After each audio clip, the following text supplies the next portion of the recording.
A Lumina conecta as mulheres que vão trocar experiências de vida e de carreira num programa de 6 meses de duração, 100% online e gratuito. A gente criou um algoritmo do bem que faz o match entre as estudantes selecionadas e as mentoras. Come check this.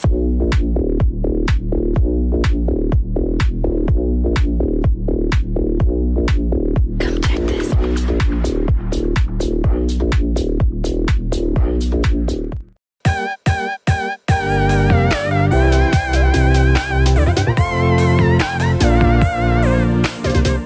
Oi, pessoal, esse é mais um episódio da série Mulheres em Ação e essa é uma iniciativa da Virtu, que reúne mulheres protagonistas de suas vidas e nesse episódio trataremos sobre o empreendedorismo social. A nossa convidada é uma mulher empreendedora, mãe, mentora, feminista, internacionalista e uma das finalistas do Prêmio LED. Ela é formada em Relações Internacionais, fez pós em Análise Política e Relações Institucionais pela Universidade de Brasília e ela fez mestrado em Assuntos Internacionais nos Estados Unidos.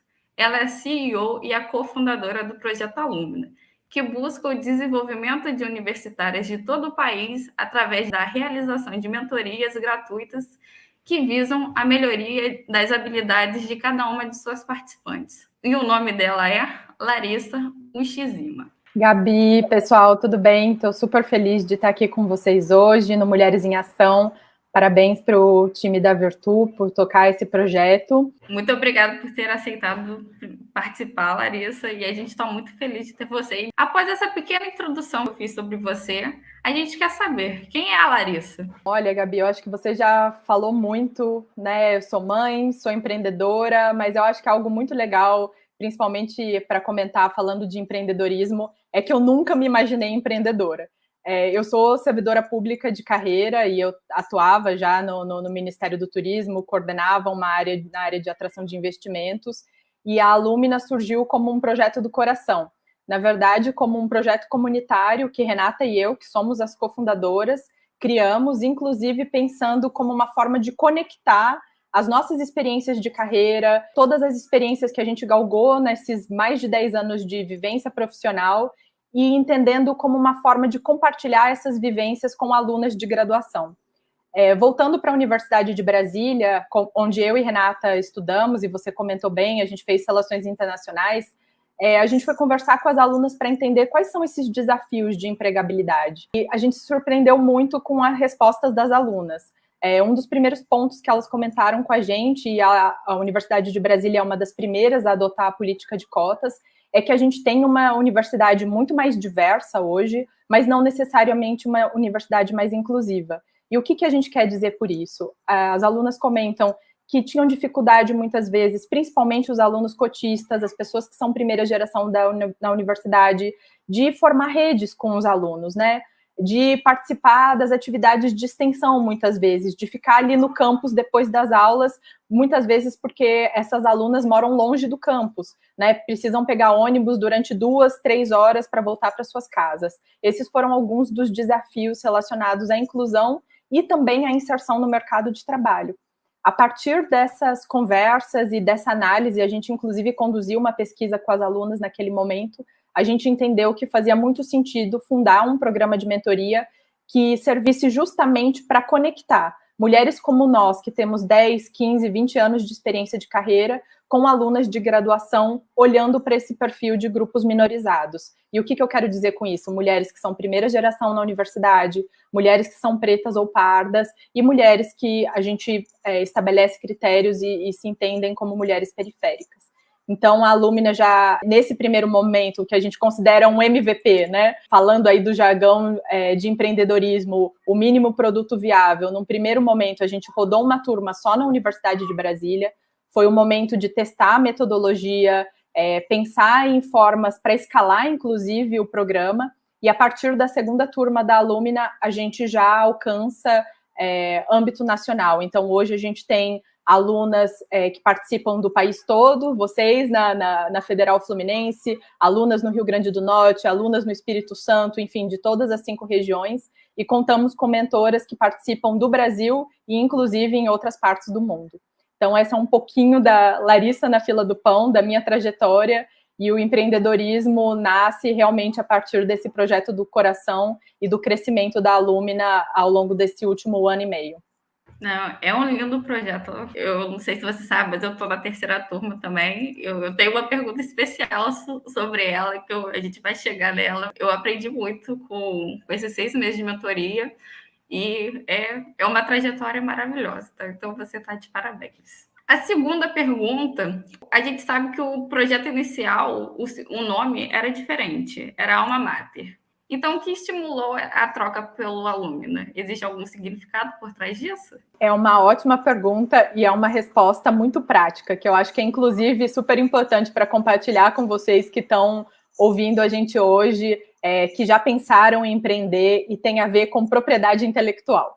Então, quando a gente pensou no nome Alma Mater, estava muito relacionado com a nossa Alma Mater, né? E esse é um termo em latim que fala sobre a sua universidade de origem, a sua escola de origem. Então, a gente pensou em Alma Mater naquele momento, pensando muito nessa concepção de voltar para a Universidade de Brasília e fundar o projeto. Só que aí, no momento de registro, e esse registro é muito importante, porque uma vez que você não tem a marca registrada, ou essa marca é registrada por outra empresa, você pode perder o uso ou receber um processo administrativo, inclusive, por uso de marca. Então, a gente pode pensar, eu não posso criar uma empresa chamada Nike, eu não posso criar um projeto chamado Adidas, porque essas são marcas que já existem.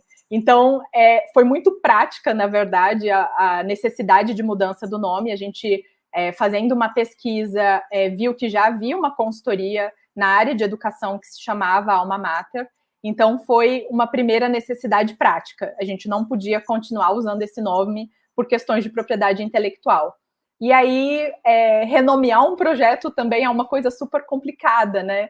Como se chamaria, então? Já que não pode ser Alma Mater, a gente tem essas questões de propriedade intelectual, a gente pensou nessa concepção que também está muito próxima de Alma Mater, que é a ideia de alumni, ou seja, essa rede de pessoas que se formaram na mesma universidade, e aí a gente se inspira muito, inclusive, nos alumni que Renata e eu participamos. Então, até hoje, eu tenho um contato muito próximo com a alumni da Daniel School, onde eu fiz o meu mestrado. A Renata estudou em Cambridge, na Inglaterra, então também participa desse alumni muito poderoso. E a partir daí, a gente pensou no nome Alumina, que inclusive é um nome feminino e era uma coisa bastante importante para a gente naquele momento. Mas deixo essa dica para vocês. Antes de pensar no nome em um projeto, em uma empresa, olhem a questão de propriedade intelectual, porque isso pode ser realmente um problema e você pode perder o direito de uso da sua marca. Não, é uma ótima dica, que eu acho que a pessoa fica tão preocupada com o processo de abrir uma empresa que de vez em quando ela nem pensa nesses pequenos detalhes que podem fazer toda a diferença, né? Agora, eu vou falar um pouquinho mais sobre o Alumina. No que se constitui esse processo de mentoria dela? O programa tem 6 meses de duração e ao longo da mentoria há 5 encontros individuais. Então, você e sua mentora, ao longo desse ciclo de mentorias, podiam se encontrar até 5 vezes. E para cada um desses encontros individuais, né, esses encontros 1 a 1, tem um objetivo específico para a sessão de mentoria.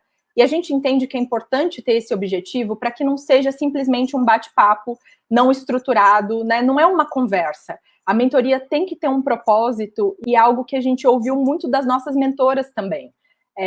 No primeiro ciclo de mentoria, a gente contou com uma colega da época de graduação, que é uma grande especialista em direitos humanos, e ela, inclusive, fez essa provocação para a gente. Renata, Larissa, eu sei tudo de direitos humanos, mas eu não sei ser mentora, eu nunca atuei como mentora. Vocês podem me auxiliar nesse processo? Então, a partir dessa reflexão, que não veio só dela, veio de outras mentoras também, a gente montou um roteiro que realmente guia o objetivo daquela sessão. Então, na sessão 1, o objetivo é empatia. Eu brinco que na mentoria a gente aproxima 2 pessoas com histórias de vida completamente diferentes e que, de repente, vão precisar falar sobre aspectos muito particulares da sua vida. Né, Gabi? Com a sua mentora, ali naquele primeiro encontro, quem que é a sua mentora? Onde ela trabalha? Qual que é a história de vida dela? Né? E para sua mentora, a mesma coisa. Quem que é a Gabi? Qual que é a história de vida da Gabi? De onde ela veio? Por que ela decidiu estudar administração pública? Né? Como tem sido a experiência na graduação para ela? Então, o roteiro serve muito para guiar essa conversa, para que esse objetivo seja alcançado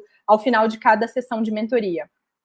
Em paralelo a esses encontros individuais, a gente oferece também treinamentos e workshops sobre competências socioemocionais e competências voltadas à empregabilidade. Então, você pode até compartilhar um pouquinho da sua experiência. A gente fez um workshop sobre currículo. E é uma das coisas que a gente ouviu muito das alunas desde o começo do programa, sabe, Gabi? Poxa, na minha casa eu não tenho ninguém que possa revisar meu currículo. Eu não tenho ninguém na minha comunidade ou na faculdade que me ajude, me dê um passo a passo de como fazer um bom currículo. Por isso que a gente pensou em workshops e treinamentos bastante específicos e mão na massa, para que ajude alunas como você e as alunas que fazem parte da nossa rede a terem esse currículo bem lapidado, para que saibam quais são técnicas para uma entrevista de emprego. É algo também que a gente captura muito no feedback das alunas. Poxa, eu mando o currículo, mas eu sempre sou eliminada na etapa de entrevista. Poxa, por quê? Faltou treinamento? Faltou uma capacidade de articular melhor o seu conhecimento? Falta autoconhecimento, né? Falar sobre as suas habilidades? Então, o programa está bem estruturado exatamente para que as alunas, ao final desse ciclo de mentoria, se sintam mais autoconfiantes e mais preparadas para ingressar no mercado de trabalho. Pude aprender sobre a prática da liderança, sobre como eu posso me posicionar no mundo do trabalho, sendo eu mesma, principalmente quando eu devo dizer não, e sobre a importância e o exercício da autoconfiança. O que fez acelerar em mim um potencial gigante que eu nem sequer sabia que tinha, e a aluna despertou isso. Mas o mais especial para mim, e acredito que para outras alunas, é ver que você não está sozinha. Que existe uma rede de mulheres e meninas das mais variadas regiões do país, de cursos diferentes, que vão estar ali para te apoiar. O projeto foi uma rede de apoio incrível para mim. Eu sempre me senti muito acolhida, muito benquista, e foi uma rede de apoio que fez com que eu me sentisse mais forte, que eu não estava sozinha. O processo com a minha mentora de decidir, né, o que a gente vai falar, como que ela, pelo menos comigo, a minha, ela pediu para eu fazer um só para ela, tipo, apresentar o que eu ia apresentar para vocês. Aí ela já corrigiu uma coisa ali, falou o que está faltando. Aí é uma ótima oportunidade, porque na entrevista mesmo de emprego tem aquele, fale um pouco sobre você. Aí normalmente a gente começa a gaguejar, fica nervosa, porque o que eu vou falar? Isso daqui não é tão importante. Aí é super importante, sim. Que é a pergunta mais fácil, mas é a pergunta mais difícil. Porque se você tem que fazer ali de improviso, poxa, a Gabi é muitas coisas, a Larissa é muitas coisas. Que aspecto da minha vivência, da minha história, eu vou querer contar naquela entrevista de emprego? Foi super legal você ter comentado sobre o pitch, e de fato, a Renata brinca que o pitch é a cereja do bolo, assim, fecha realmente com chave de ouro o ciclo de mentoria. E a gente traz muito isso da nossa própria experiência participando de aceleração de startups, ter esse preparo para conseguir falar sobre si própria, né? E preparando muito para uma entrevista de emprego, principalmente, né? Você precisa ter clareza sobre que pontos da sua trajetória você quer ressaltar, que aspectos e que habilidades você quer comentar, que exemplos da sua vida, seja pessoal ou vida profissional, você quer trazer naquele momento. E, acima de tudo, ser sucinta, conseguir falar isso em 2, 3 minutos, né? Muitas vezes nas entrevistas de emprego a gente não tem muito espaço para falar e acaba se embananando, né? A gente ouve muito isso das alunas. Poxa, eu fui na entrevista de emprego, me embananei, não consegui passar a mensagem. Então, preparar para esse pitch é um momento em que a gente reforça muito com vocês, as alunas que fazem parte da Alumina, que é o momento de errar, é um momento seguro para você treinar na nossa comunidade, falar na frente de uma plateia, por assim dizer, e se sentir confiante em relação à sua própria história. A próxima pergunta agora é mais sobre o processo de seleção. A gente quer saber como que é feito, como que vocês escolhem as meninas que participam. Na sua visão, como que é a relação de mentor e mentoranda? Para falar sobre o processo de seleção, eu inclusive volto àquelas primeiras conversas que eu tive na Universidade de Brasília, ainda pensando como seria o programa de mentoria. Uma das alunas, que foi inclusive mentorada na turma 1, ela me fez a seguinte provocação. Larissa, esse vai ser mais um programa de mulheres brancas para mulheres brancas? E foi uma provocação muito importante naquele momento, porque nos ajudou, a Renata e a mim, para que a gente deixasse muito claro o nosso foco em diversidade e inclusão. Então, não é só um programa de mulheres brancas para mulheres brancas. A gente reconhece o privilégio que nós tivemos ao longo da nossa carreira inclusive de contar com mentores. Eu nunca participei de um programa formal de mentoria como alumna, mas eu contei com mentores informais que me ajudaram muito, sabe, Gabi? E isso é um privilégio, a gente reconhece isso. Então, de que forma a gente conseguiria democratizar esse acesso a mentores, né? Principalmente para mulheres que são mulheres de periferia, que são mulheres que são primeira geração na universidade. E você sabe, a gente tem entre as nossas mentoradas alunas que são filha da costureira, a filha do mestre de obras, a filha de profissionais que não tiveram acesso ao ensino superior. E muitas vezes tem dificuldade de formar essas redes, né? Eu trago o exemplo, por exemplo, de uma das alunas que se candidatou, e aí falando, inclusive, desses critérios que a gente usa no momento de seleção. Ela é uma estudante de marketing, ela falava, não tem ninguém na minha família que tenha trabalhado numa agência de comunicação. Eu não tenho um tio dono de agência, o meu pai não é dono de agência, e essa é muito a realidade dos meus colegas de classe, né? Então, trago esses exemplos para ilustrar o que a gente considera no momento da seleção. A gente busca ser muito assertiva e faz perguntas específicas com critérios raciais. Então, a gente, no momento da seleção, traz alunas que sejam pretas e pardas, e aí porque a gente reconhece que a participação de mulheres pretas e pardas no mercado de trabalho é muito inferior. As mulheres pretas e pardas são as que estão mais desempregadas, muitas empresas não contam com mulheres pretas e pardas no seu quadro de funcionárias. Eu trago até um dado da Ana Bavon, que é uma grande especialista hoje no Brasil sobre diversidade e inclusão, e ela diz que 1 em cada 4 empresas não tem nenhuma funcionária preta ou parda. Né, sendo que as mulheres pretas ou pardas são a maior parte da nossa população. Então, a gente entende essa dificuldade estrutural para a entrada das mulheres pretas e pardas no mercado de trabalho. Um outro ponto importante para a gente são as alunas que são primeira geração na universidade, entendendo exatamente que essas alunas contam com uma menor rede. Pode ter o apoio socioemocional da sua família, sem dúvida, mas o caminho das pedras, né? E aí, por exemplo, uma aluna que é estudante de direito, eu quero ser juíza ou eu quero atuar num escritório de advocacia, é sempre muito legal e ajuda muito a carreira trocar ideias e conversar com alguém que já chegou lá. Então, o programa de mentoria realmente prioriza muito esses critérios no momento da seleção e nos ajudou muito nos últimos 2 ciclos de mentoria contar com a GUP, que é uma plataforma, é um software de recrutamento, e a gente consegue fazer perguntas específicas exatamente para selecionar essas alunas que tem esse perfil de diversidade e inclusão que a gente está buscando. Sim. Eu adorei sua resposta agora, Larissa. E agora, eu participando da 3ª turma. A gente tem várias meninas que, inclusive, fazem parte desse projeto, que elas passaram para a 4ª turma. A minha experiência da 3ª turma é que eu já conheci, foi o que você falou, eu conheci tanto mulheres do Sul quanto do Nordeste, fiz amizade com elas, e a gente conversa praticamente quase todo dia, querendo saber sobre essas 2 outras turmas e a próxima. Quais são as diferenças que você vê entre as turmas e qual que é a sua expectativa para essas futuras mulheres que vão entrar? Como você mesma disse, poxa, converso com mulheres do Norte e do Sul, a gente criou um grupinho, e a ideia da Alumna é que a jornada profissional de nós, mulheres, não seja solitária, e ela é muitas vezes solitária. Eu digo isso para você na minha experiência de quase 15 anos de carreira.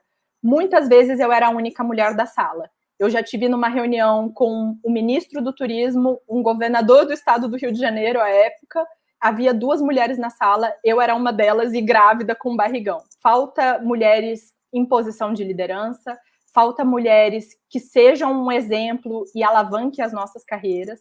E eu sentia muito essa solidão também na época de entrada no mercado de trabalho, sabe? Com quem que eu vou conversar? Quem que pode me ajudar a entender e a navegar o mercado de trabalho, sabe? De novo, eu falo para você desse privilégio e dessa sorte. No meu primeiro emprego, eu contei com uma mentora, que inclusive hoje é mentora da turma 4 da Alumna, e ela foi uma pessoa fundamental para mim na minha carreira, né? No começo de carreira, e eu tinha 22 anos quando eu me formei, eu ouço isso muito das alunas também, a gente tem muita ânsia, muita dúvida, né? Muita necessidade de afirmação muitas vezes, e essa mentora conseguia me acalmar, por assim dizer, sabe? Ela conseguia dizer para mim, olha, Larissa, você está no caminho certo, E eu trago, inclusive, um exemplo do que aconteceu uma vez, eu já não me lembro mais, mas eu cometi um erro, alguma coisa que saiu errado em um projeto que eu estava desenvolvendo naquele momento no meu primeiro emprego. E eu fiquei super frustrada, muito chateada, e fui conversar sobre isso com a minha mentora, e ela me disse o seguinte: nossa, Larissa, você é humana, né? Você erra? Que bom que você é humana, que bom que você consegue reconhecer a sua humanidade nesses erros e nesses processos. E aí isso é uma das lições que eu guardo muito na minha carreira e na minha jornada, sabe?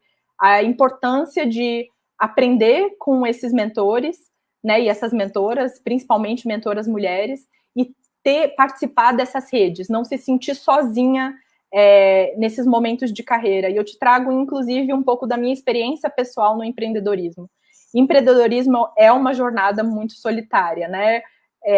E contar com outras mulheres e outras redes. Eu, por exemplo, participei de um primeiro programa de aceleração de startups que aconteceu no meados do ano passado, e até hoje a gente tem uma rede, um grupo de WhatsApp com quem a gente conversa. Eu sei que ali eu tenho outras mulheres empreendedoras com quem eu possa conversar, eu possa tirar dúvidas sobre a Lumina, sobre os próximos passos da Lumina. Então, não se sentir sozinha, né? Se sentir amparada, sentir que você tem um ombro ou você tem uma especialista com quem você pode conversar, é algo muito importante. Você comentou um pouco das diferenças, né, entre as turmas.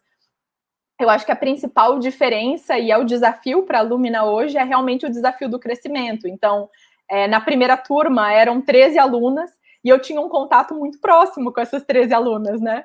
E à medida que o programa cresceu, esse contato diminui, porque há necessidade do crescimento do programa. Para você ter uma ideia, e inclusive para compartilhar com quem está assistindo, a primeira turma eram 13 alunas, na segunda turma eram 90, na turma 3, 150, e na turma 4 são 200 alunas. E para cada aluna tem uma mentora, então tudo é dobrado, né? Quando a gente pensa na primeira turma, eram 11 mentoras, 13 alunas, na segunda turma 90, 90, 150, 150, 200 e 200. Então, apesar da gente ter um contato menos próximo com as alunas, a gente consegue entender que o impacto da mentoria se mantém.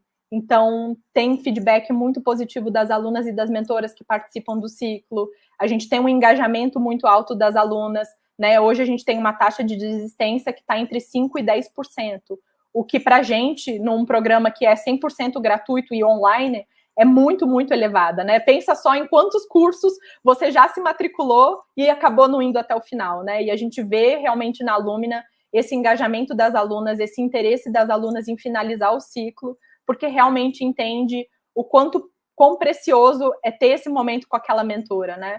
A gente tem mentora que é diretora de inovação de multinacionais, a gente teve uma mentora que foi CEO de um grande banco internacional.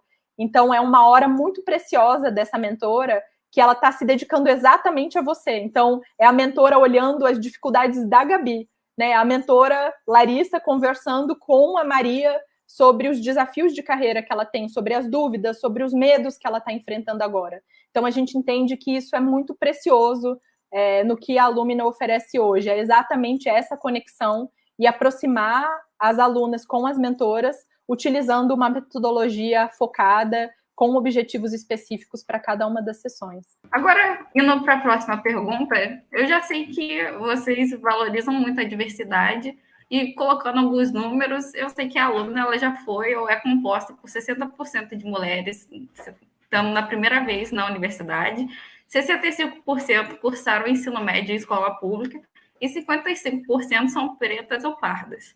Como que você analisa essa relação étnico-racial com o ensino público? Mais precisamente com o ensino que a gente está tendo hoje, com a pandemia, o pessoal não tendo ensino, tem gente que ficou quase uns 2 anos sem aula.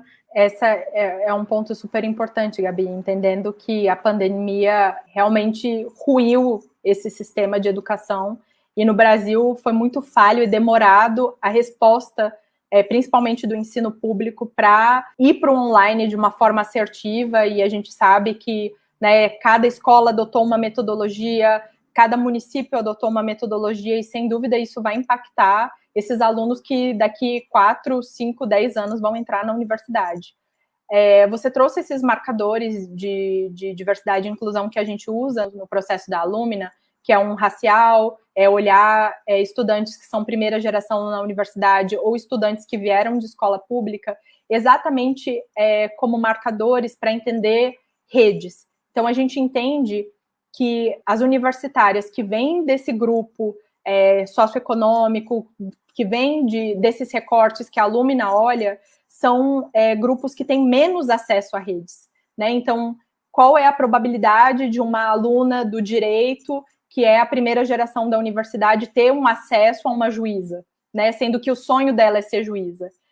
A gente sabe que essa probabilidade é muito baixa. A gente olha nesses marcadores de diversidade realmente como uma forma para aproximar esses dois mundos. E, de novo, como eu comentei contigo, a gente entende que é uma oportunidade muito grande, quase uma oportunidade única, de ter essa profissional dedicada ali contigo 1 hora por mês. Então, para mentora, não é muito, é 1 hora por mês, mas para mentorada é 1 hora muito importante, né? Um momento em que você realmente traz as suas dúvidas, traz os seus anseios de carreira, consegue falar, por exemplo, a gente teve esse caso bem concreto de uma aluna que era estudante de direito e o sonho dela é ser juíza.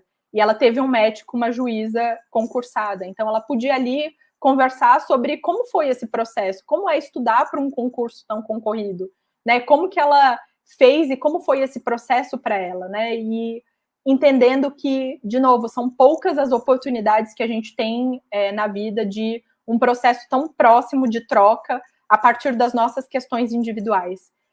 Esses marcadores, por exemplo, de ter um aluno que estudou em universidade pública, tem muito a ver também com os nossos sonhos. Trago de novo, assim, eu não sonhava estudar, ou, na verdade, sonhava em estudar nos Estados Unidos, mas não achava que aquilo era para mim. Quantas das nossas alunas compartilham com a gente que, poxa, eu sonho em trabalhar numa multinacional, mas eu não sei como eu alcanço esse sonho, né? Então, tem essa brecha de sonhos que é muito importante e afeta muito as mulheres. Contar com uma mentora ajuda a tornar esses sonhos mais palpáveis, sabe? A entender que há caminhos possíveis para alcançar esses sonhos, e é algo que a gente busca muito no programa de mentoria. A próxima pergunta é agora um pouquinho mais relacionada a políticas públicas. Você trabalhando com um projeto de educação social. Então, você sabe que existe uma carência do Estado.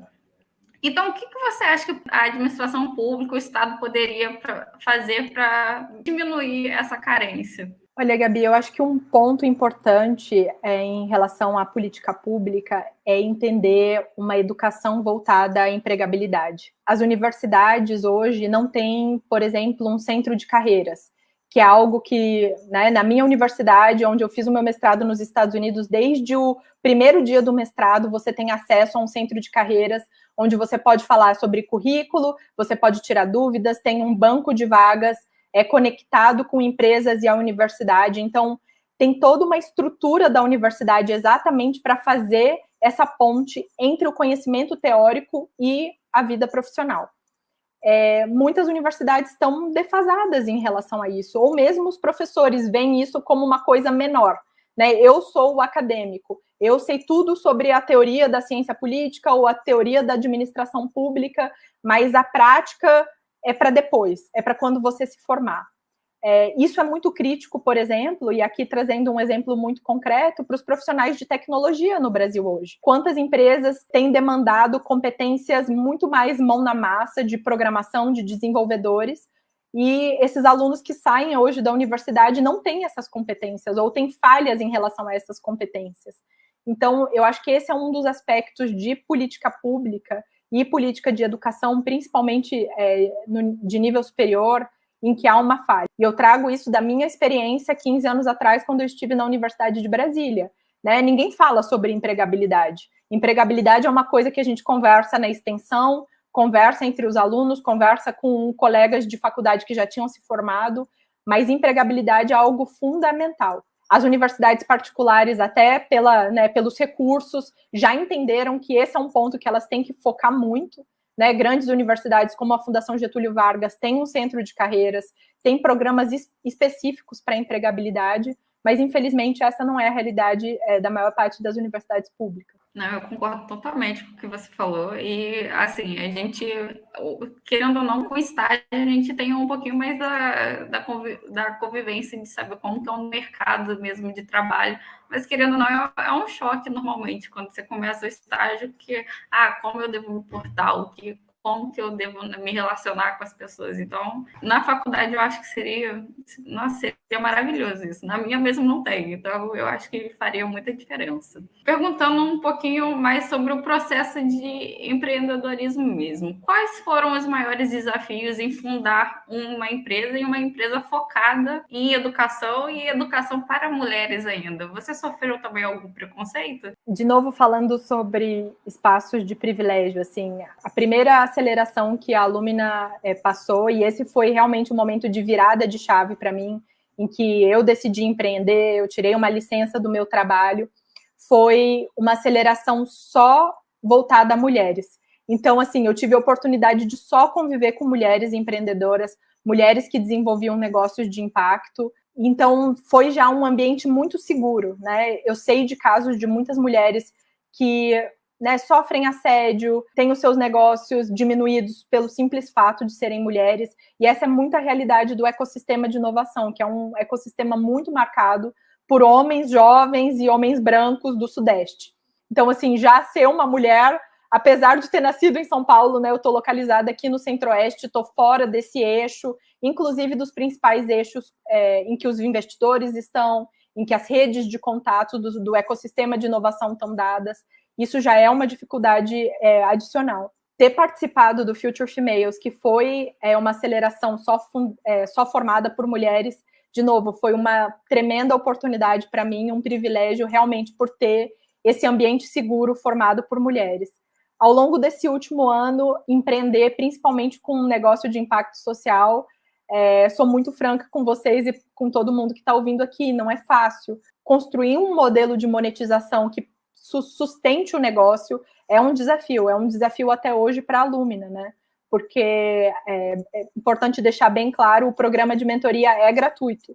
E é gratuito porque a gente entende que as alunas que hoje fazem parte da Lumina, mesmo num valor simbólico, muitas delas não participariam de um programa de mentoria como esse. Então, a gente busca fazer uma ponte, construir uma ponte com empresas que tenham esse olhar para a empregabilidade de primeira geração de mulheres na universidade e busquem mulheres com perfil de diversidade, né? Esse é o modelo hoje que a gente tem focado para a sustentação da Lumina. É um caminho muitas vezes solitário, e daí a importância de participar dessas redes, de conversar com outras mulheres que empreendem, né, para não ser tão solitário, para errar diferente. Eu brinco muito em relação a isso, né? Você conversa sobre determinados erros ao longo da trajetória de mentoria para que você consiga errar diferente, errar a partir já desse conhecimento que você trocou com outras mulheres empreendedoras. E agora, nessa semana, a Lumina passou para outro processo de aceleração, esse financiado pela FINEP, chamado Mulheres Inovadoras. De novo, é um outro processo só formado por mulheres e que tem nos ajudado muito a olhar a Lumina enquanto um negócio escalável e sustentável. Participar dessa rede, de novo, uma rede só formada por mulheres, é muito importante e muito rico para mim, pessoalmente, para a Lumina enquanto negócio, porque nos ajuda realmente a trocar essas ideias e entender, principalmente com a vivência de outras mulheres no ambiente e no ecossistema de inovação. E vocês estão fazendo um ótimo trabalho, Larissa, pode ficar tranquila com isso. Agora, como você acha que a administração pública pode contribuir e facilitar a criação de projetos como os seus, voltados para o empreendedorismo social, voltados e focados em mulheres mesmo? Olha, Gabi, eu trago uma experiência bem vida real com a Lumina, que é iniciar o processo de abrir um CNPJ. Não é para amadores. Você tem que buscar assinatura eletrônica digital, assinar não sei quantos documentos, para você fazer um registro no INPI. Tem como você fazer sem custo. Só que são tantas etapas que para o empreendedor e para a empreendedora, no meu caso, a Renata é minha sócia, mas a gente ainda tem, né, a questão societária que a gente está trabalhando. Para eu, Larissa, me dedicar a isso, eu tenho que deixar de me dedicar ao meu negócio. No caso do registro de propriedade intelectual, a gente acabou contratando uma empresa que faça isso. né, um pouco dessa burocracia e dos sistemas brasileiros e vencer essas burocracias no sistema brasileiro, de novo, não é para amadores. Né? A gente sabe, por exemplo, o caso da Finlândia, que você consegue abrir uma empresa em algumas horas, tudo um processo digital eletrônico feito pela internet. Olha, no Brasil está muito longe de ser assim. Tem um árduo caminho aí em relação a esses registros. Eu acho que a gente já avançou no Brasil, por exemplo, em relação ao processo de MEI, né, que é um processo de microempreendedor individual, que você consegue fazer isso de forma digital, online, com menos burocracia, mais para uma startup e um negócio de impacto social, partindo muito da minha vivência com a Lumina. Não foi um processo simples, sabe? Tem uma curva de aprendizado aí muito grande. Podia ter um guichê, ou um site, ou um caminho muito mais rápido e célere para você conseguir criar um CNPJ sem precisar lidar com 5, 6 órgãos e diferentes burocracias ao longo desse processo. Sim, o nosso processo é cheio de burocracia, um processo demorado, ainda que se a pessoa não estiver bastante motivada, ela já desiste sem nem ter começado, vamos dizer assim. A gente viu que a meta de vocês até 2025 é de 10 mil alunas, e a gente gostaria de saber o porquê dessa meta quantitativa e qual que é o planejamento estratégico que vocês estão meio que fazendo para alcançar esse objetivo. É legal contar um pouco da história desse 10 mil mulheres impactadas. No primeiro processo de aceleração que a gente passou, do Future Females, foi uma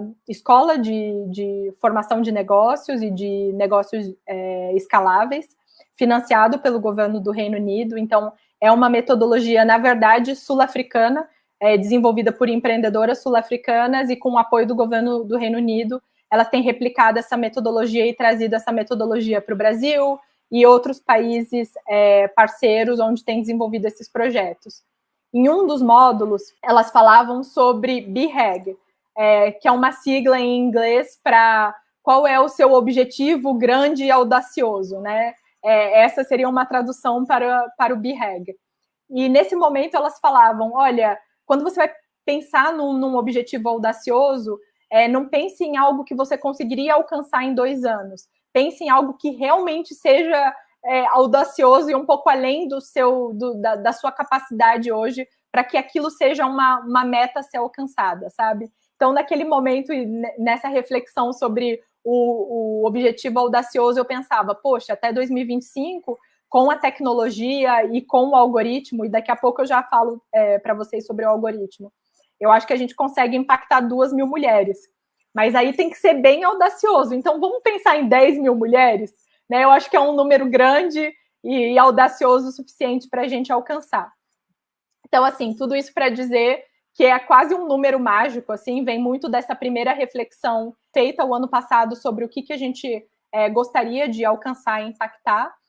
E aproveito para falar da tecnologia e do nosso algoritmo, porque a gente só alcança um número tão audacioso como esse com a tecnologia. Então, depois da turma 1, a gente entendeu que para escalar a Lumina e para conseguir chegar mais longe, a gente precisava contar com a tecnologia. Foi aí que a gente começou a parceria com a Mentorar. É uma startup de Minas Gerais que já tem uma plataforma testada, eles estão no mercado desde 2015, e eles exatamente fazem o que a Lumina se propõe, conectar pessoas em diferentes partes do mundo por meio da tecnologia. Então, desde da turma 2 da Lumina, a gente usa a plataforma da Mentorar para fazer essas conexões, inclusive por entender que não é sustentável a forma como a gente conduzia a turma 1. E para você ter uma ideia, a gente compartilhava número de WhatsApp entre uma mentora e uma mentorada. Né? Então, isso não é sustentável por questões de privacidade de informações, do ponto de vista de gestão. A gente, enquanto time de gestão, como eu vou saber se a Gabi e a mentorada dela e a mentora dela se encontraram? Né? Então, a plataforma realmente permite esse monitoramento e esse acompanhamento dos encontros. E um segundo aspecto da tecnologia que foi muito disruptivo para a gente na Lumina foi ter um algoritmo desenvolvido por uma das nossas mentoras, então, por mulheres, para fazer esse match. Até a turma 2, a gente fazia o match na unha e no coração. Então, a gente pegava os 90 perfis das alunas, todas as respostas qualitativas que elas passaram para a gente, o perfil das 90 mentoradas e ia fazendo match 1 a 1. Então, assim, isso demanda muito tempo da equipe, né? Éramos 3 pessoas ao longo de uma semana focadas quase 100% do nosso tempo nisso. O algoritmo faz a mesma coisa em segundos. Então, a gente usa a inteligência artificial para fazer uma leitura. A Gabi é estudante de administração pública, ela tem interesse no tema X, e a mentora dela trabalha com administração pública, tem o mesmo interesse no tema X, e a gente consegue dar esse match. Então, hoje a gente tem tecnologia, a gente tem capacidade, a gente tem mentoras interessadas, eu acho que esse também é um ponto super importante de compartilhar, a gente tem fila de espera de mentoras. A gente tem mentores homens falando, poxa, eu queria mentorar, eu queria fazer parte da Lumina. Por que a gente não aumenta e amplia hoje a nossa capacidade? Porque a gente precisa de empresas parceiras, a gente realmente precisa desse funding e desses recursos para continuar crescendo de forma sustentável e mantendo a qualidade do programa, né? Então, para a gente é muito importante que tenha esse acompanhamento, que a gente saiba, né, que o match da Gabi com a mentora dela está dando ok, que elas estão se encontrando.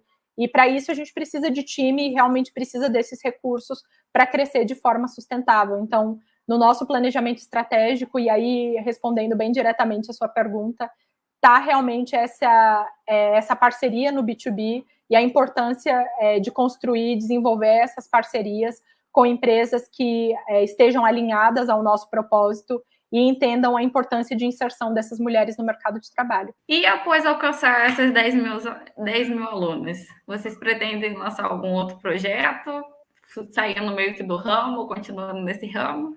Algo que até muitas de vocês, alunas, já conversaram comigo e têm muita vontade é voltarem como mentoras. Uma oportunidade muito grande de mentoria é exatamente de vocês que passaram pelo ciclo de mentoria da Lumina, mentorando, por exemplo, jovens que têm interesse em ingressar na universidade. Então, falar com uma geração abaixo, por assim dizer, né? É um momento também de definição muito importante da nossa vida, né? Eu acho que a gente toma essa decisão muito jovem, muitas vezes despreparado, né? Não conversa com ninguém que já tenha feito aquele curso, toma decisões muitas vezes com base em informação na internet, conversas superficiais que tem com outros colegas. Então, imagina você conversando com uma aluna de uma escola pública que sonha em fazer administração pública, trazendo como foi a sua experiência aí na Federal Fluminense, trazendo a sua experiência na empresa júnior, como foi ter atuado na empresa júnior, como foi ingressar na universidade, como foi construir essa rede de contatos, falar que existe a Lumina, né? Então, esse é talvez um sonho, uma coisa que está no meu coração. Hoje a gente não tem capacidade de ampliar para isso, mas quem sabe depois das 10 mil, pensar num programa que olhe essa geração de vocês como mentoras, mentorando alunas do ensino médio para que mais mulheres ingressem no ensino superior. É uma ótima ideia, Larissa. E igual, normalmente a gente só se prepara assim, eu preciso passar pelo Enem, preciso passar pela universidade, mas ninguém te avisa, como que vai ser depois da universidade? Você vai se mudar, vai precisar pagar conta, tem séries de outras coisas que pode atrapalhar a sua passagem pela faculdade mesmo. Falando um pouco mais sobre o Prêmio LED, que vocês são uma das finalistas que, né, buscam perfis inovadores na área da educação. E a gente queria saber como que foi esse processo da participação de vocês e como essa indicação influenciou o projeto. Gabi, a gente está muito honrada e orgulhosa de ser uma das 15 iniciativas selecionadas, finalistas do Prêmio Movimento LED. O prêmio é financiado pela Globo e a Fundação Roberto Marinho e busca incentivar iniciativas inovadoras no Brasil na área de educação. O prêmio está dividido em 3 categorias, então eles olham iniciativas de educação básica, iniciativas voltadas ao ensino superior e iniciativas de educação não formal. Então, a Lumina se enquadra nessa categoria de iniciativas não formais, né? Uma vez que a gente está olhando para a mentoria com foco em empregabilidade. Um dos diferenciais para a gente, no momento da seleção do prêmio, é exatamente a nossa escalabilidade, então a nossa capacidade de alcançar mais gente, né? Se a gente tem mentoras interessadas, E como eu te disse, a gente tem fila de espera, a gente tem que fechar a nossa lista e falar para as mentoras, olha, fica para o próximo ciclo. Tem muitas mulheres interessadas e homens interessados em participar de um programa como esse. Como eu comentei contigo, hoje a gente não atende 10 mil porque não tem capacidade técnica e de gente, de equipe para conseguir sustentar uma operação com 10 mil atendidos, mulheres atendidas, por exemplo, num ciclo da Lumina. Então, sem dúvida, participar e ser uma das finalistas do prêmio é um reconhecimento em relação à nossa capacidade, ao nosso potencial, e a gente está super na expectativa, né? Agora, no final do mês, a gente vai saber se vai ser uma das iniciativas selecionadas e entende que esse recurso vai ser fundamental para a gente investir no projeto e conseguir dar esse próximo salto, tanto do ponto de vista tecnológico quanto do ponto de vista quantitativo, né? De atender um número maior de alunas e seguir com um programa de forma sustentável. E para encerrar, o que eu não te perguntei que você gostaria de dividir com a gente? Eu li sobre isso recentemente e é uma frase que ficou muito no meu coração. Se você está com medo, vai com medo mesmo. Quantas vezes a gente sente medo por conta da incerteza, né? O medo no final da faculdade. Eu falo do meu medo pessoal nessa transição de carreira, né? Eu tinha um cargo de coordenação, eu sou servidora pública concursada, eu tenho 2 filhas pequenas, como você mesma disse, o que eu vou empreender para quê? Eu tive medo, até hoje eu tenho medo, mas eu vou com medo mesmo, sabe? E ao longo da trajetória, dos erros e acertos, a gente entende que vale a pena. A Lumina poderia acabar semana que vem, não vai acontecer, mas tudo valeu a pena, cada uma das decisões, cada uma das alunas impactadas, isso é algo que Renata e eu brincávamos muito no começo do programa. Ela falava, Lari, a gente tem que impactar mais gente, 11 é muito pouco. Se a gente conseguiu mudar a trajetória de uma aluna, e eu comento um exemplo de uma das alunas da turma 1, ela estava com a matrícula da faculdade trancada, ela é de uma zona periférica aqui de Brasília, que é uma das maiores favelas do país, e ela escreveu para a gente ali no momento da inscrição, eu não tenho ninguém da minha família com quem conversar, eu não tenho ninguém para trocar. E ela teve uma mentora incrível, ela voltou para a faculdade e hoje ela está num programa de estágio. Uma de cada vez que a gente consiga, né, mudar, ajudar, apoiar a trajetória profissional, a gente já fez um bocado, sabe? Então, eu trago muito isso. Eu tive medo, muitas de nós temos medo, mas vamos com medo mesmo. Tá com medo da entrevista? Se prepara e vai com medo mesmo. Vai dar o melhor que você pode, sabe? Eu tive muito essa sensação, passei, inclusive, por uma entrevista no prêmio do Movimento LED, uma banca com 2 especialistas na área de educação. Me preparei muito, fui com medo e saí com uma sensação de dever cumprido, sabe? Então, eu deixo talvez essas 2 lições para vocês e essas 2 provocações, assim, se você está com medo, vai com medo mesmo. Numa entrevista de emprego, busque sair com essa sensação de dever cumprido. Pode ser que o não venha depois, mas eu dei o meu melhor, eu fui franca, eu fui honesta, eu me preparei e consegui passar o meu melhor naquele momento, sabe? São essas as minhas 2 reflexões e provocações que eu deixo para vocês. Foi um prazer enorme estar com vocês aqui. Quero muito acompanhar essa temporada do Mulheres em Ação e acessem o site da Lumina, alumina.com.br. Sigam o nosso Instagram, alumina_br, e a gente também está no LinkedIn, somos Alumina. Então, conto com vocês. Larissa, muito obrigada pela essa mensagem de inspiração, de coragem também, e por ter disponibilizado esse tempo para conversar com a gente, e foi um papo maravilhoso. Então, muito obrigada.